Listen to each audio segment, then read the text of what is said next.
Main power की supply को लेकर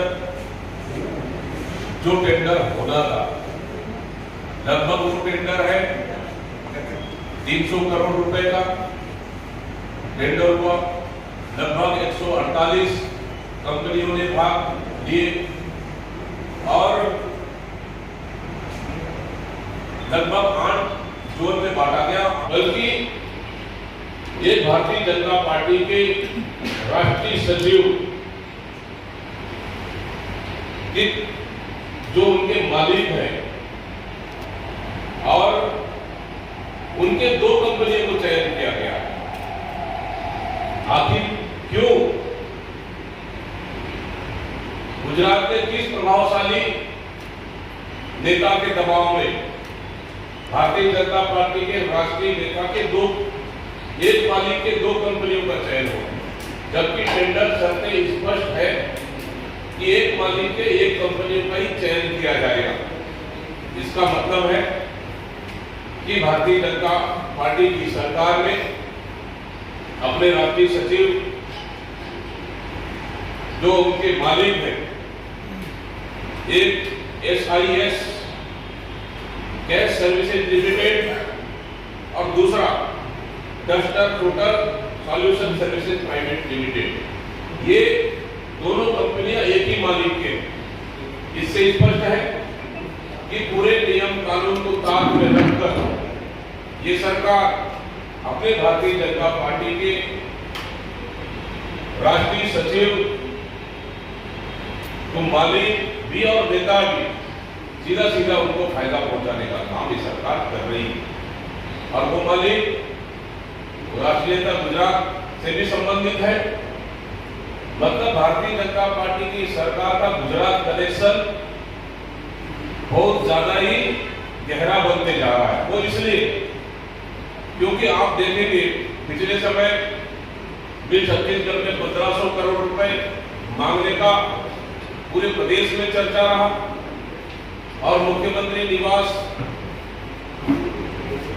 कार्यालय का सोशल मीडिया देख रहे एक व्यक्ति को यह भी खबर आया कि गिरफ्तारी कर उसको जेल भी भेज दिया गया। लगातार सोशल मीडिया में चला है कि किसने मांगा 1500 करोड़ छत्तीसगढ़ से। और जितनी भी छत्तीसगढ़ में लगभग नोटों से भरी गाड़ियां पकड़ाई, वो पूरी गाड़ियां गुजरात जा रही थी। करीबन 2 से 3 मामले ऐसे हैं जहां नोटों से भरी हुई गाड़ी पकड़ी है, वो गाड़ी गुजरात जा रही थी। आखिर ये पैसा गुजरात किसके पास जा रहा था, कौन भेज रहा था गुजरात, उसका अभी तक का शासन और प्रशासन ने स्पष्ट नहीं किया। सिर्फ नोट को जब्ती बनाकर फॉर्मेलिटी कर लिया। आज तक उसका कोई स्पष्टीकरण नहीं आया कि गुजरात कौन भेज रहा था, गुजरात किसके यहाँ जा रही थी, वो क्या का पैसा था, वसूली का पैसा था, उड़ाई का पैसा था, कमीशन का पैसा था, भ्रष्टाचार का पैसा था। उसका अभी तक कोई भी स्पष्टीकरण सरकार ने नहीं दिया है। मतलब कुल मिलाकर कि आबकारी विभाग मेन पावर ठेका में सरकार ने अपने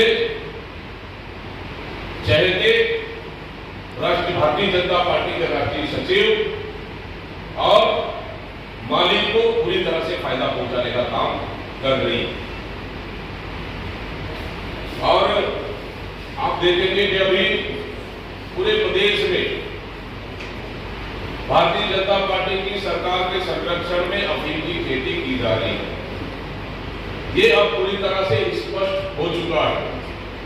पहला मामला जब दुर्ग में आया तो भारतीय जनता पार्टी का किसान मोर्चा का जिला अध्यक्ष था और प्रदेश का भारतीय जनता पार्टी के प्रदेश का पदाधिकारी भी है।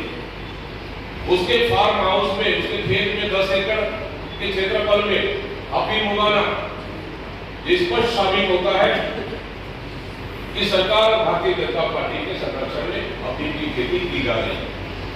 बलरामपुर में 2 जगह पर 5-5 एकड़ का अफीम का खेती। 5 दिन पहले रायगढ़ में कमनार में 1.5 एकड़ क्षेत्रफल में अफीम का खेती। उसी तरह लहलूंगा में लगातार अफीम की खेती मिल रही है, जिसका मतलब साफ है कि सरकार के संरक्षण में अफीम की खेती की जा रही है। एक समय छत्तीसगढ़ धान का कटोरा हुआ करती थी, अब इस सरकार ने धान का कटोरा की जगह अफीम का कटोरा इस सरकार ने बना दिया। अब लहलूंगा में तो ये भी बात सामने आ रही है कि जिस दुकान से अफीम का बीज लिया गया है वो भी भारतीय जनता पार्टी का कार्यकर्ता का दुकान है। मतलब साफ है कि गिरदावरी बकायदा सरकार करती है, राजस्व विभाग करता है, उसमें मक्का लगाने का उल्लेख है, कहीं पे उड़द लगाने का उल्लेख है, लेकिन सिर्फ कागजों में मक्का उड़द या फसलें दिखाई गई है, जबकि असल में वहां अफीम की खेती की जा रही है।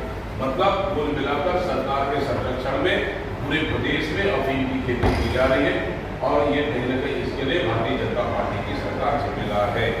सरकार गिरफ्तार हो गए, बहुत जल्द भारत और छत्तीसगढ़ लाए जाएंगे, कहाँ है? सरकार के संरक्षण में उनको वो विदेश में फल फूल रहे हैं और अभी भी बकायदा खुलेआम सट्टा चल रहा है। फेसबुक, इंस्टाग्राम में विज्ञापन आ रहा है। मतलब कुल मिलाकर हिस्सेदारी सबके पास पहुंच रहा है। इसी जनता को सिर्फ गुमराह करने का काम ये कर रहे हैं।